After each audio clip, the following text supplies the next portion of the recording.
procedure, regardless of who you're talking to, for the counter-racist procedure is the same procedure for clarity and focus and problem solving in anything, regardless of the subject. And what is that procedure? Questions and answers. One question right after another. So the procedure that you started with in talking to that individual, you just continue that procedure. Let them explain what they're saying. And then and have no limit to the questions, because that's the procedure. That's the procedure for solving all problems in the universe. Questions and answers. That's the procedure for solving all problems.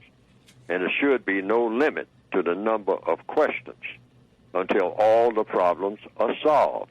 That's the key. So you always listen very carefully to what a person is saying. Now, if they say that, well, black skin is associated with people that work in the fields, all right. So we might have 15 or 20 or maybe 200 questions just about that alone. Oh, black skin? Are you saying that black skin is associated with people that work in the fields? Okay. What about people that work in the fields that don't have black skin? Should they be working in the fields? Not only that, should anybody work in the fields? Is that a criminal act? See, these are questions. Is it criminal for a person to work in a field?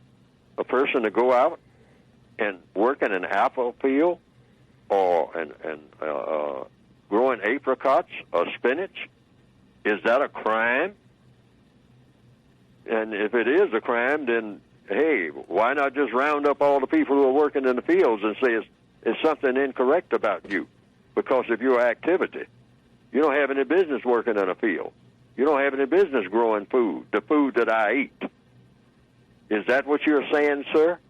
Is that what you're saying, ma'am? Put it in the form of a question and let them answer, and don't help them with the answer.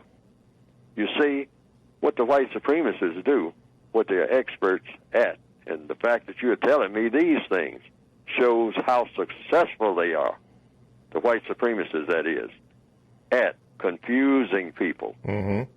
That's why I keep using that word confusion.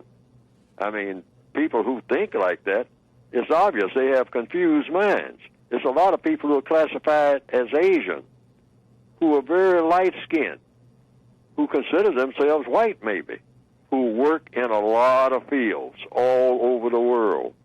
You see them. I mean, they call them coolies and all like that. They got all kind of names for them. But it has nothing to do with skin color, because there they are. There they are out there with their light skin, been having that same skin all these generations, working in a field up to their waist in dark mud. I've seen it myself. It's called rice paddies. All over the world, you find people who have light skin working in fields. So you go back and talk to that same individual and say, well, I have some questions, you know. And up on top of that, people that work in fields, are you saying that that's a crime to work in a field, to be a field worker, to grow food that people eat? And is that a crime? And if it is a crime, why would that be a crime? Answer me, sir. Ma'am, show me your intelligence.